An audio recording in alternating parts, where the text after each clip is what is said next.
Welcome back to HendosHotTopics, the podcast to distract your mind.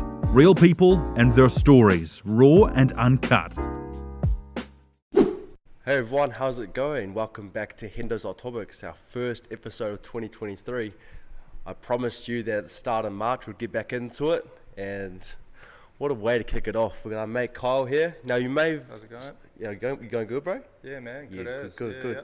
You may have seen, well, I wear it a lot actually, the brand Mankind Apparel, and this is the handsome fella behind it all. So it's bloody good to have you on, bro. Thank you for being the first guest of 2023. Yeah, appreciate you having me on, Mean, bro. Now, I want to start it off how I always did last year with a real open and honest, how are you, bro? How's life in general? How are you doing, honestly? Man, I'm happy, I'm healthy, can't complain with anything else, Like, facing a little bit of burnout at the moment just because I got solid, probably about 4 weeks of early start, so it's starting to take a toll. But 2 kids at home, so yeah, bro, keeping me busy, Yeah, bro. Well, it's bloody mean that we got this underway. Yeah, bro. We tried heaps last year. First time, so a little bit nervous. That's all good, bro. That's all good. We tried heaps last year, Yeah, bro. Life just got so busy. Lining up the schedules, Yeah, so bro. hard, man. Yeah. So let's start it off, man. You know, it's especially in Aotearoa as well, a clothing brand. If you're not a huge celebrity or you're not, signed to a huge corporation, it's a hard drive, bro. It's hard, bro. Like, honestly, people don't understand, They think getting into the industry is like so cheap to begin with, which it is, and that's why there's so many brands out there. But actually trying to sell a t-shirt to anyone other than your mates, super hard, man. Like, anything online, you just get saturated, bro. Yeah, like, bro. Trying to keep up with content and stuff like that, it's another level. Yeah. So, yeah, the shop, it probably sells just as much, if not more, than the website. So, yeah. For yourself, bro, we'll get into it in a bit. All the work you've put into the studio, the shop. As you stand now, bro, what's a big challenge for you that you still face that you may have faced when you've started? Far out. I suppose connecting with other people, just networking, Like, you can reach out to people and they'll be like, yeah, keen, but at the end of the day, you're probably at the back of their priority list. So when push comes to shove and you need that model for that photo shoot or something, it's just so hard to get someone there. Like, I end up using my brothers for a lot of stuff just because our schedules line up all the time. We're always around each other. So, yeah, that's probably the hardest thing, Yeah, man. Now, I want to get into your story, bro, with the Mankind as a brand, as your shop, with them. I know the amount of work you've put into it, but share from your story, bro, from the beginning, anywhere you want to start off, brother. The beginning, how did it start? So it started in 2017, I think. The thought kind of came to me after a dream. It was weird, like I woke up and had this weird dream, and then I was in the shower and I was just, for some reason, this word mankind just kept coming to me. And I was like, fuck, what does that mean? Like, but that's a cool name for a clothing brand. I don't know why I thought of clothing brand, but that's like what sprung to mind straight away. Yeah. But yeah, anyway, I thought about that. Sat on the idea for a while, then like pitched it to one of my brothers. He's like, yeah, that's actually a pretty mean name. And I was like, why is there no clothing brand called Mankind? I just feel like that name stands out. Yeah. And I didn't know why, but yeah, so we kind of sat on that idea for a little while. And at the time I was just going into sign writing from being a mechanical engineer. Yep. And I didn't really know what a sign writer did at that stage. I still thought they hand painted things, but yeah, it's all vinyl and stuff these days. And started talking to one of the guys, and he's like, yeah, man, you can make t-shirts and everything in this industry, like heat pressing, cut vinyl, blah blah blah. And I was like, oh sweet. Like, started getting interested in that kind of thing, and ended up purchasing a cheap heat press, cheap vinyl cutter. And actually I don't purchase a vinyl cutter till later. I was cutting all my decals at work on the sly, like whenever I could, getting into work early, cut all my Mankind stuff and then do my normal work. But yeah, that's pretty much how it started. And like, I don't know, clothing brand, growing up we never really had much. My mum couldn't afford to give us much, so I always wanted that awesome skating brand, you know, like everyone had the Globe, the Etnies and stuff like that. We couldn't afford the $100 shoes and stuff like that. So I was like, one day, man, I'm going to have my own brand. And that's pretty much, like, I think why the clothing brand came into it. Yeah. But yeah. I feel that, bro. You know, back in school, everyone, when I was growing up in primary school, everyone had the brand Element. Element high tops were a thing, and here was me going to number one with mum, getting the and ones. Yeah. Everyone had their Jordans and all their nice basketball shoes, rocking up the and ones, and you'd play one lunchtime in them on the concrete court, and the soles would rip off. They were ripped, The glues come off. That's what. Tape them or staple them. I remember those days, Or the Slazengers. Do you remember those ones? From the warehouse. I think I had a few pairs of those. And British. That was another popular brand. Yeah. But those days, take me back sometimes, to the 90s. Yeah, bro. Simpler times. So you were saying, you know, used to before how it's hard getting the finalised keen ads from other people, you know, and so you get your bros to be the models. What is it like working with your brothers?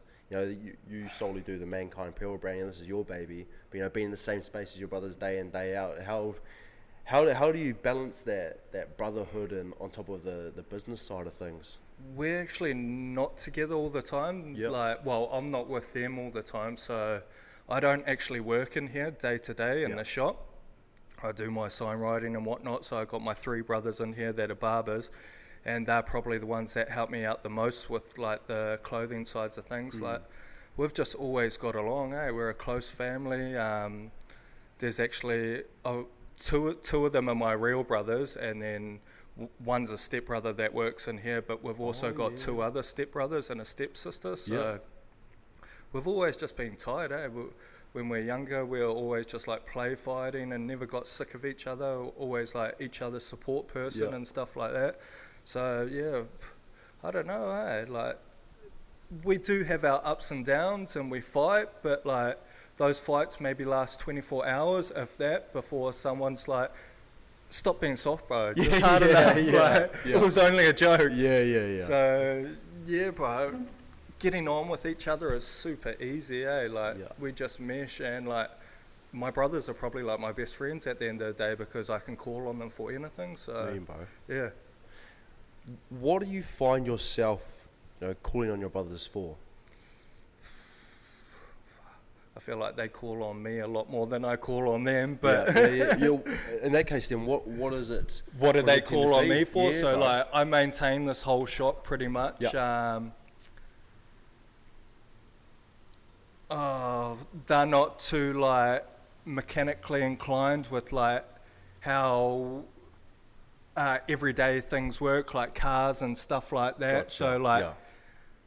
Over my life, I've taught myself how to fix like pretty much anything I encounter pretty much. Like, I'll give anything a go, and like, if I can't figure it out, I'll know someone who can figure it out, and I think that's what they call on me for a lot. But like, for me, calling on them, it's always just like, can you help me with this? Like, say if I was moving house, I'd be like, bro, can you help me just lend an extra hand, or like, just anything I need an extra hand with, pretty much, like extra set of hands. It doesn't even need to be them. It's they're the closest people, and I know they'll always say yes no matter what the situation is. That's probably the case. When you were growing up, bro, how was it with expressing how you're feeling? You know, if you had a crap day or you're struggling yourself, how did you? Was it an ease? Was it a struggle? Did you find yourself having to hide how you were feeling?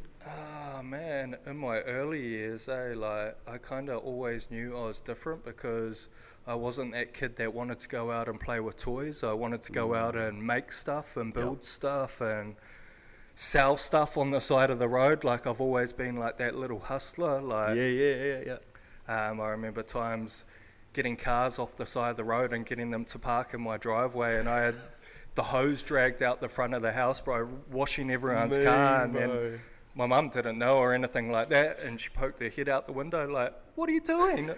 I'm making money, man. Like, I'm washing these people's car.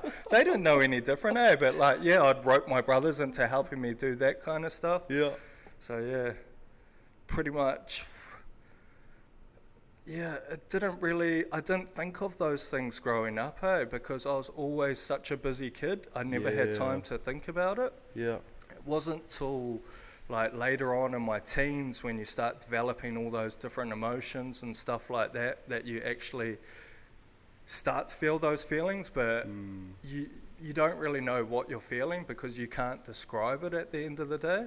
And like you don't know whether to talk to someone about it because at that age you're like so in fear of being judged unless you're the type of person that like the class clown type of thing or something like that can speak whenever. Like I was quite a shy kid growing up. I feel like I'm still shy in a few different ways, but yeah, I kind of kept things to myself growing up. Like my mum always taught me everything will be alright, like no matter the situation, so I always had that in the back of my head.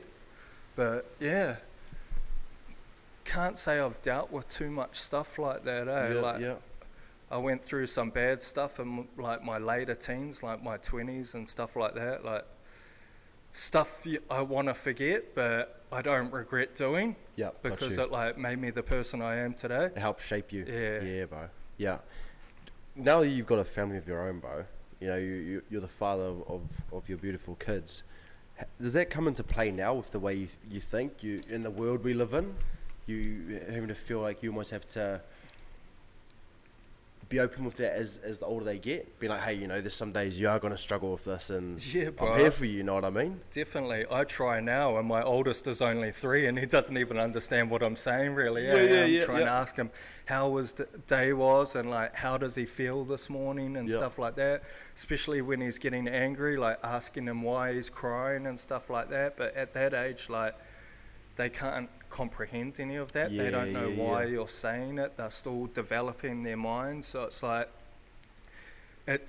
you feel like you're saying it for no reason, but subliminally they're kind of taking it in without realizing. And like, so if you keep repeating it as they getting older and teaching them those kinds of ways, they're definitely going to grow into that type of person that you want them to. Yeah, bro. It's gonna become the normal. Yeah, bro. You know, it's not gonna feel awkward when they're older and you ask, you know.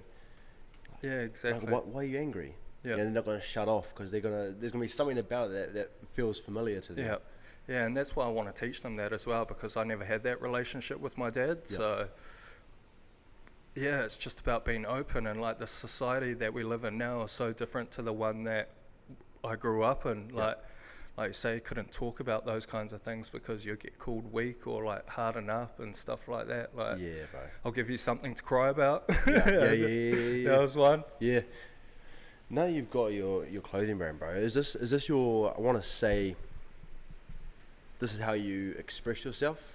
Yeah, bro, like, if you look at my Instagram and stuff like that, the stuff that I write in captions and blogs and stories, that's how I feel. Yeah. And that's, I feel like I use Instagram as a journal to express how I feel.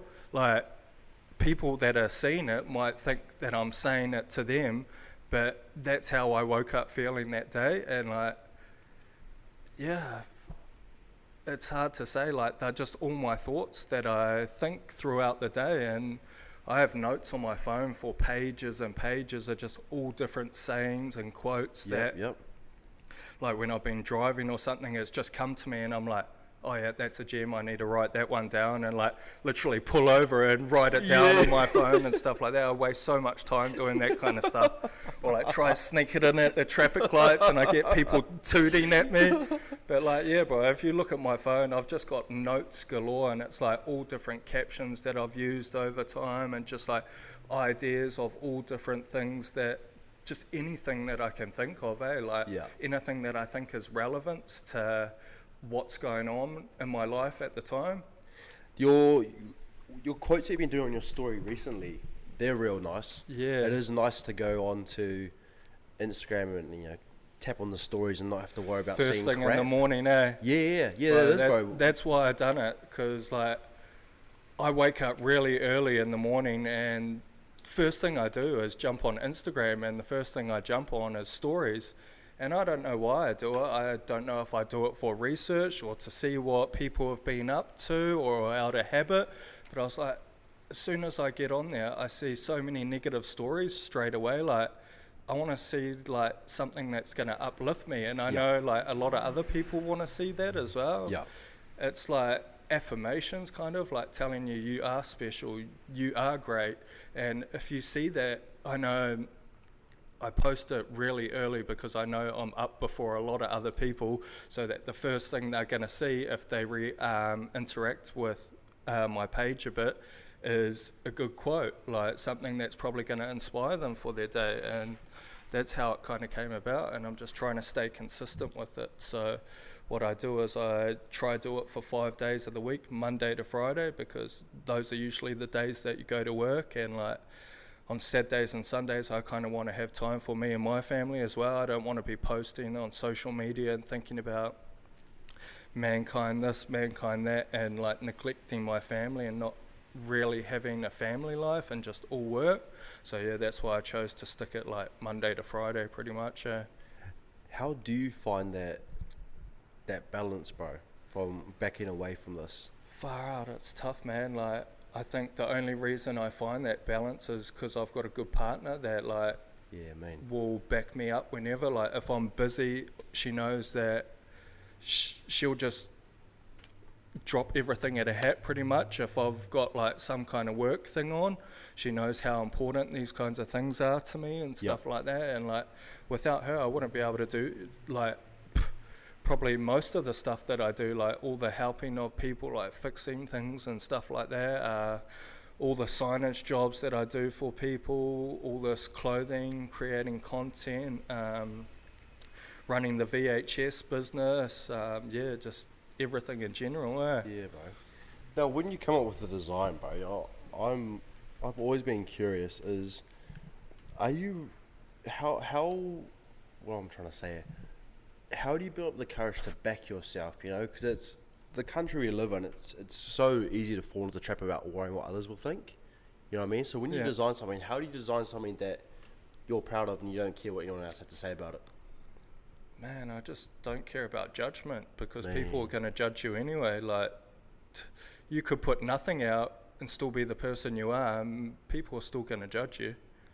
But if you're putting something out and doing the stuff that you love, they might judge you or they might not. But if you keep doing it, they might turn to love it as well. So, like, it's just repetition, Like, you just can't think about that kind of stuff, man. Yeah, bro. It's not worth it. It's not worth the energy. It's not worth the time. Nothing like that. Yeah. What have you got up and coming this year, bro? And you've just had your self-care Sundays drop. You had your draw, and you had I wish you could see it. I'll take a photo so you guys can see it. But you had just a drop like that recently. You know, what other little goodies have you got coming up? We got a few more kids' clothing in the works. We haven't dropped a kids' collection since I think we dropped that one in it might have been 2019. So a few more kids' collections. I'm trying to scale it down a little bit. Last year was a bit of an expensive year, and I probably blew the budgets out a little bit, and we're still sitting on a little bit more stock than we wish we were. But so this year I'm just trying to keep it to more individual kind of items and focus more on like promoting one thing as opposed to like 5-piece collections and stuff like that. I don't do any of this for the money. That's the thing. Like, yeah, it's all out of loving because I want to do it. Like, if you want to wear my clothing, cool. If you don't, cool. Yeah. I don't care. I'm doing this for me, bro. Yeah. Because, I just love the process, and the outcome's awesome as well. Like, seeing all the clothes and like having that feeling of seeing a random wearing your clothes, and you're like, man, he's brought that from either the shop or off the website, but I don't know him. But that's awesome. What is that feeling like, you know, when you see a photo or you see someone doing it? Because is it a feeling of pride, you know, a proud moment that, you know, something that you love someone else has found a love in it as well? At the start, I think it's like a feeling of you just want to tell everyone that you've seen someone wearing your clothes. You're like, I've seen this person in Henderson, he was rocking the 818 tee and the Mankind collab tee. And it's like, you just feel like overwhelmed, and then I suppose you do feel proud. You're like, it's cool that someone would even buy something that I sat in my room designing for a couple of days or a couple of weeks or something like that. Something that I took a risk on, and then I suppose they're taking a risk on as well, because like at the end of the day my brand's not widely known, so yeah, they don't need to wear stuff that's not really known. They're wearing it out of probably love for the actual design rather than the brand name and the popularity. Yeah, bro. Is that a goal of yours, is to make it a household name? No, I don't think it is, like, falls back on that you do it because you love it? Yeah, I do it because I love it. I couldn't care less how much I sell. Like, I probably, if I wasn't selling stuff, I'd probably still be putting capital into it, like the first 3 years of this business. But yeah, ultimately, for the next 5 years at least, I don't want to get beyond not being able to do it myself. Like, I'd like to maybe hire someone part-time just so help out with content and like emails and stuff like that, but like growing too big for my boots, I don't want that kind of control in the state the economy's in and stuff like that, because like I might be forced to leave my full-time job, and like leaving that security, like working for yourself as well, it's harder to get loans and all that other kind of business as opposed to working for someone else. So yeah, I'd like to keep it at a steady growth rate for now, and then just kind of see what happens with the economy, and then just go from there. Like we have the signage on the side as well, so that grows kind of hand in hand. It's a lot of design for other brands, and like I've built a few websites and whatnot for other people. So yeah, it's hard to say where we actually want to get to. We're just taking one step at a time and just seeing where we end up. Yeah, bro. No, I'm going to put you on the spot for this question, bro, so take your time to answer it. Once you've thought about it, what's been one proudest moment you've had personally, you know, outside of your work and inside with what you've created? Outside of my work, probably proudest moment, it's hard to say, not say the kids. Yeah. But other than the kids, probably purchasing my first house in Auckland.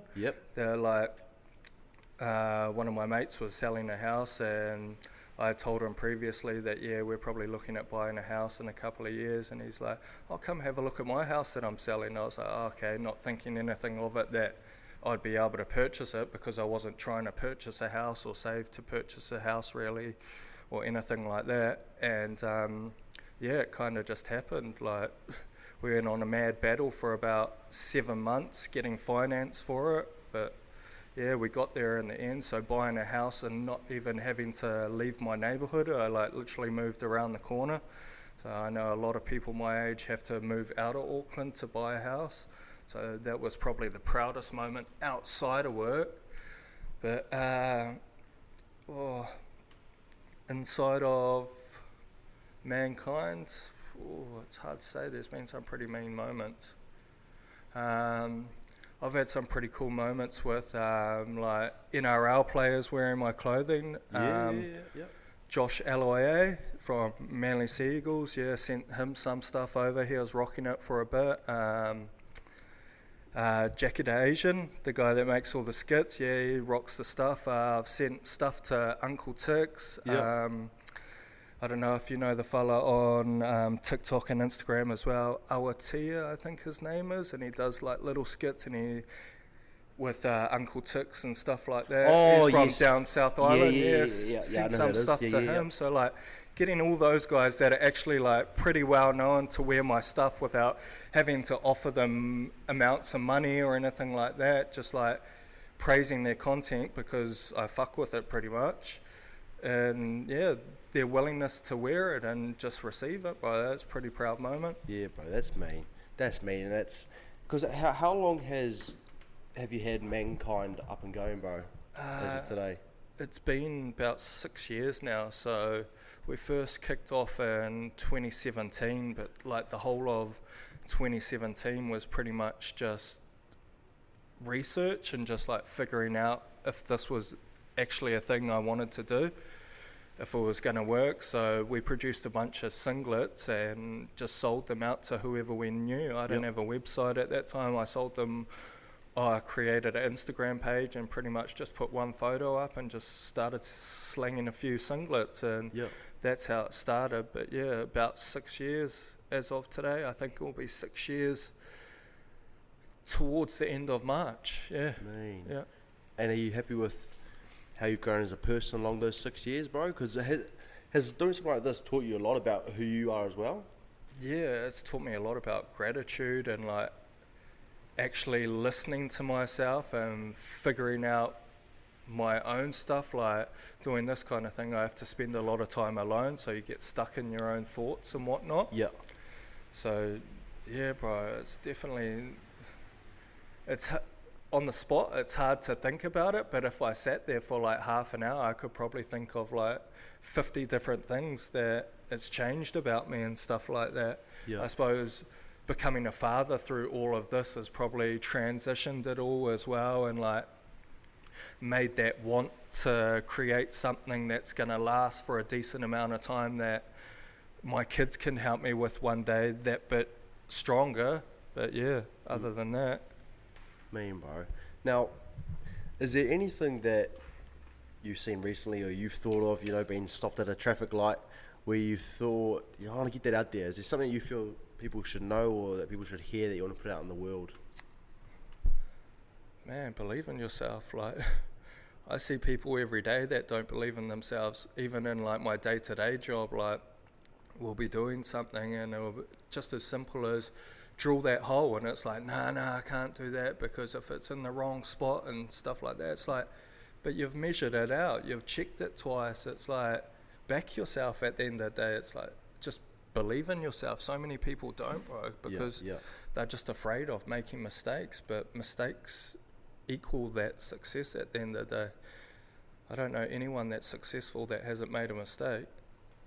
Yeah, I love that. And once you make, I also think with mistakes come nerves, and a lot of people tend to mistake nerves for worries. Yeah. But if you're nervous, it actually means that you care about what the task at hand. You know, you care about it that much that you're so nervous about mucking it up. Whereas if it's like, you know, speaking out in public or trying to, you know, paint a canvas or something where you get nervous about, or trying to trial for a team or make a song, you're nervous about it because you care about it so much. You don't want to, you know, fail yourself or do something wrong. Yeah, definitely. Hey, like nerves play a massive part, and I think anything, like even like if your missus was to go to work or something like that, and it's like stormy outside, it's just like you got nerves just because you're afraid of, is she going to get there safely and stuff like that. And nerves come in like all different forms. I like that. Yeah, I like that. Yeah.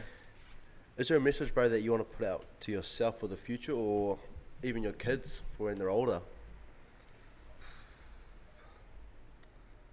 Ooh. Man, what can I think of?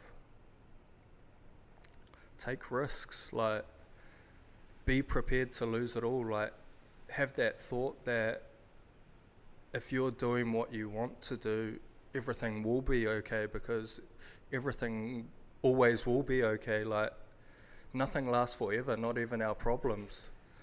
So yeah, pretty much that, bro. Nice. That kind of correlates with what I have tatted on my arm. What does it say? Take the risk or lose the chance, bro. Yeah, bro, risk is everything. Like, yeah, bro. Far out. I've lost everything probably 2 or 3 times over. Yeah. Down to absolutely nothing, like no dollars, nothing to my name, and that's just bad decision making. And actually, that was not backing myself and listening to the noise too much. So like, you got to weigh up like when it's right to take that risk as well, not like, or should I drive into this brick wall? Fuck yeah, I'm gonna do it. None of that type of stuff. But like, yeah, risks as in like taking that leap of faith, like what you were telling me about with your radio stuff. Like, if you don't take that leap at that time you're thinking about it, are you ever gonna take that leap? It might just get left in thin air pretty much, and you never get that chance to take it. Yeah. I want to ask, bro, because it could be very powerful, is how did you stop yourself from quitting when you did lose it all? Man, I wanted to quit. Like, yeah, probably the one time that I tried ending my life, like just messaging all my mates and just thanking them and stuff like that. But that was just lost in my own head. It was substance abuse and stuff like that, just not in the right headspace. I don't want to say mixing with the wrong people, because all those people are still all my friends today. I was probably the one to blame about getting ourselves into all of that bad stuff at the time. But yeah, sorry, I lost my train of thought. No, you're good. How long did you not realise that until your later years that it was you caught up in your head? Because in the moment when you're thinking about that it's a big thing, bro. You know, like that's how you feel. That's how you surround yourself within the world you're in. How long did it take for you to realise that maybe it is because of the actions I was doing? I think it just comes with experience and like time, pretty much. Like nothing can beat time. Yeah. When you actually sort yourself out, you realise how much better it is. Like when you're in that way of thinking, you think you are making the right decisions when you're definitely not. You're just so messed up in your own head that your vision's clouded and you don't listen to anyone else that's seen from outside the box. You're like, no, this is my life. Like I'm living it day to day. How would you know how I'm feeling, type of thing? Whereas they're viewing it from the outside and they're seeing all your actions that you're not realising you're doing anyway. Yeah, they're seeing it from the perspective of the reaction from your action. Yeah, that's powerful, bro. I've never thought about it from that point of view, and I guess I can relate to that with some of the choices I've made in terms of wanting to take my life and hurting people with it. Is you think they're overreacting with what they're saying, and that's exactly, I've never thought about that. That's exactly why. It's because they're seeing it from what the forecoming is from your actions of what you're doing. You never think about it that way. You go, like you said, you don't know what you're talking about. You don't know how I'm feeling. Yeah. They don't know how you're feeling, but they're seeing what you're causing yourself from what you're doing because of how you're feeling. Yeah, exactly. And at the end of the day, they're saying it for a reason because they've probably gone through it themselves. Like, if it's your parents telling you, they've been our age at one point in time, they probably went through the same transitions. Like I know I went through a transition at 25 where I started thinking a bit different, and then again at 30 when after I became a father, that whole thought pattern changed again. So yeah, as much as we hate listening to our parents and our elders and stuff like that, they're only trying to help us. Like no way.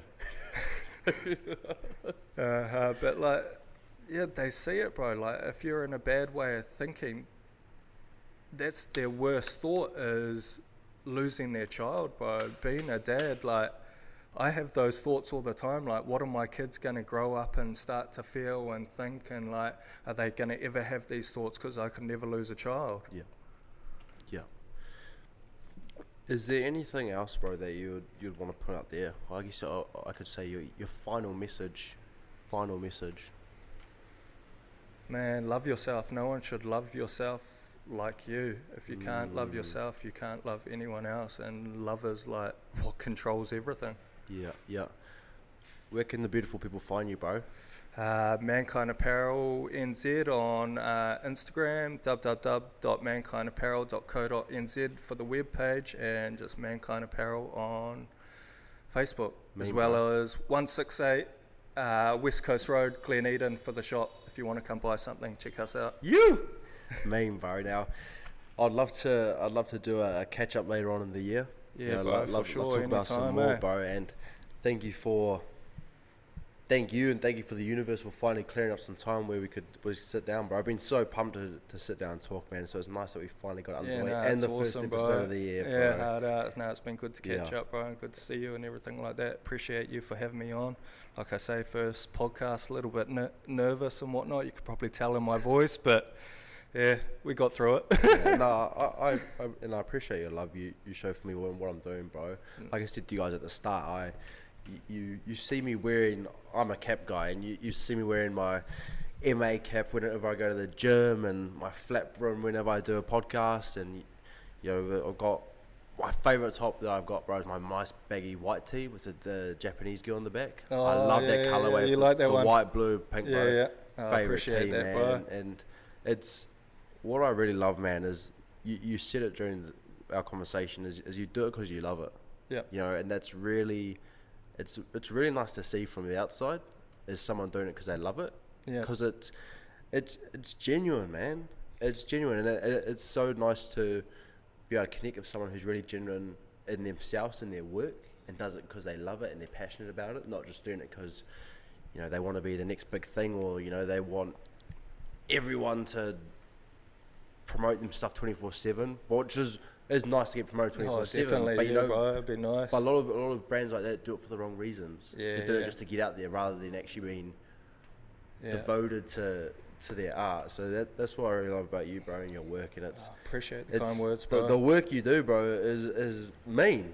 Like I'll put all of Mankind's links and information in the description on the stories, and you'll see it whenever I tag them in videos or in my hashtag Who Are You videos. You know, go onto their website and check out their gears and cop some gears, and trust me, you will not be going on Culture Kings again. You know, this is the quality is near to none, and it's just nice just supporting a brand who's true to themselves and true what they put out there. So thank you again for coming on the podcast, bro. Really have appreciated Thanks, it. It's man. been a really good conversation. I appreciate it, bro. Cheers, bro. Cheers, man. As always, guys, I love you very much. We're back. First episode of 2023 under wraps. It's been amazing. It's good to get back into it. I told you, like I said, we'll be back in March. As always, do what makes you happy, do what you know is right, and do what you need to do for you. I'll see you later.